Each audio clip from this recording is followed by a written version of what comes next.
You're watching a classic episode of Bass Pro Shop's Outdoor World Television.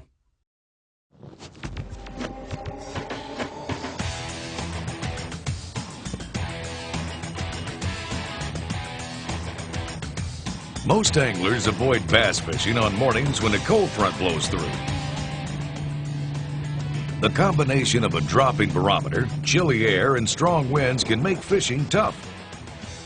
But for three-time Bass Angler of the Year, Kevin Van Dam, mornings like these are ideal for one of his favorite lures, the spinnerbait.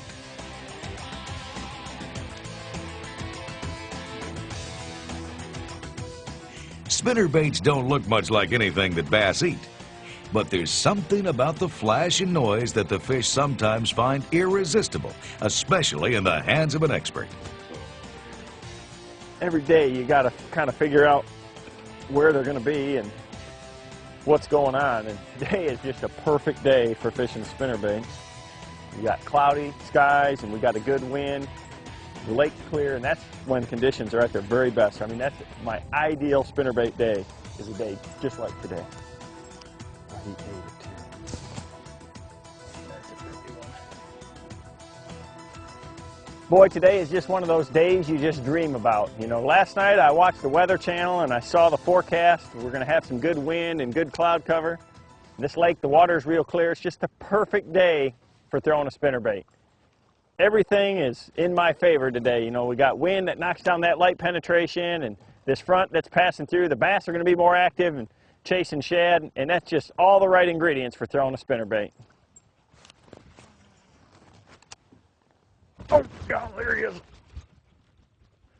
Right where he's supposed to be. Nice one.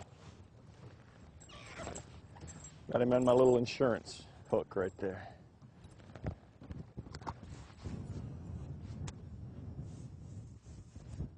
Something that's really critical to me when I'm fishing a spinnerbait is making sure that I've always got a trailer hook on there too, especially in this clear water. I'm jerking that spinnerbait. There's one. Oh, they're on this windy bank.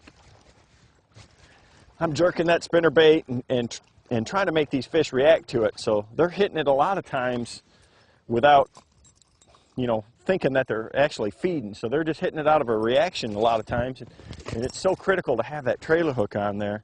And not only do you want to have it on there, but you want to have it on there like that so that it's free to move. And you notice I've got a red one right here. I am just head over heels on this bleeding bait concept in clear water situations like this. I mean, that hook and that wire and those little beads and things, they have a lot of flashes of red, and you know, that simulates to the bass, you know, a wounded bait fish.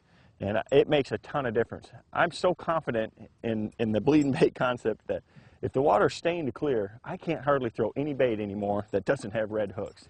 I've just seen it make that much difference. So that trailer hook, though, is an insurance policy that you always, I mean, they are on this bank here. Right out of that bush right there. They like it.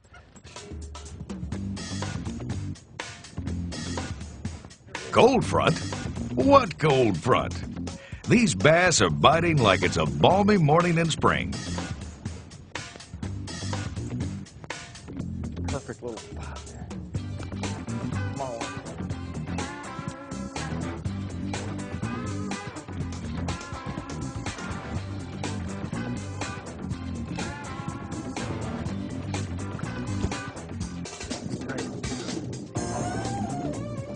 He was so tight. Making that perfect cast is so important. Throw it up there and get it right on their nose without making a ripple or a splash. You're going to get an awful lot of them to bite. Just reacting to it. Don't give them time to think.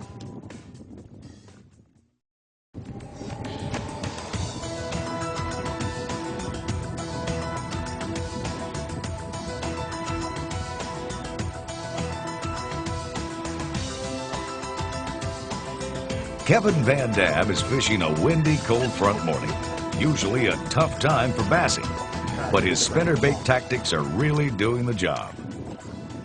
That was just perfect right there. I mean, in clear water especially, those bass sometimes will track it and they'll follow that bait for a little bit, and it's totally the presentation itself that triggers them to bite. One thing I never do with a spinnerbait is just cast it out and wind it in.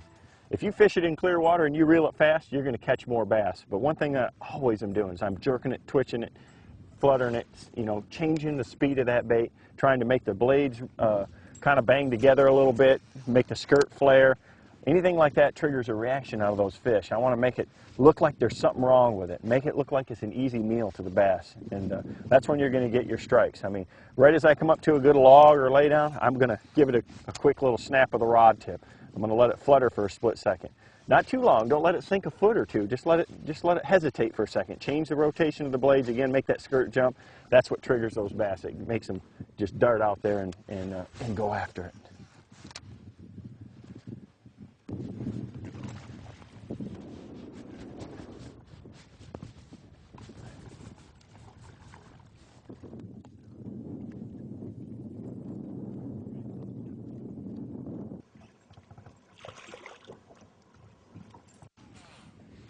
Well, your equipment is so critical when you're throwing spinner baits.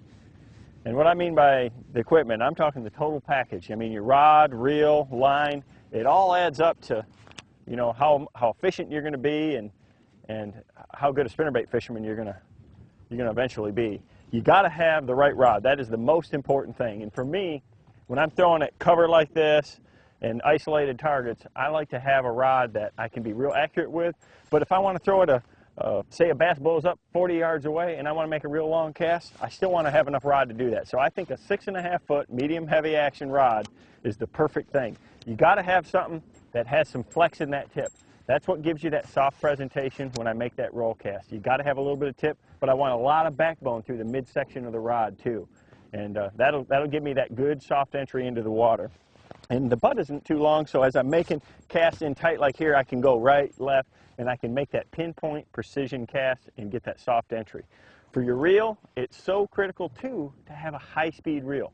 I fish a spinnerbait a lot of different speeds. I'm not always burning it real fast, but when you are, the high-speed reel makes a big difference. And then line, you want a good low stretch, heavy line.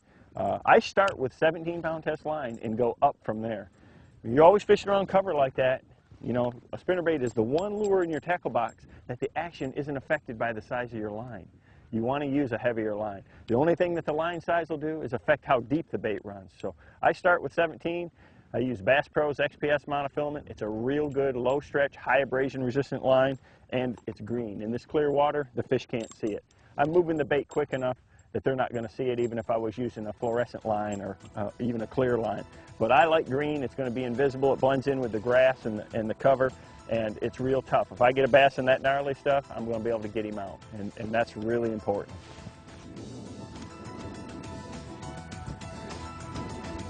Right against that grass edge.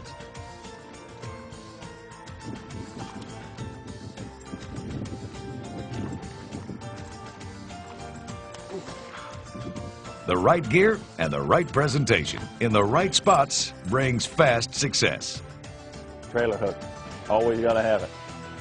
Even on a cold front morning. Try that cast. Good spot.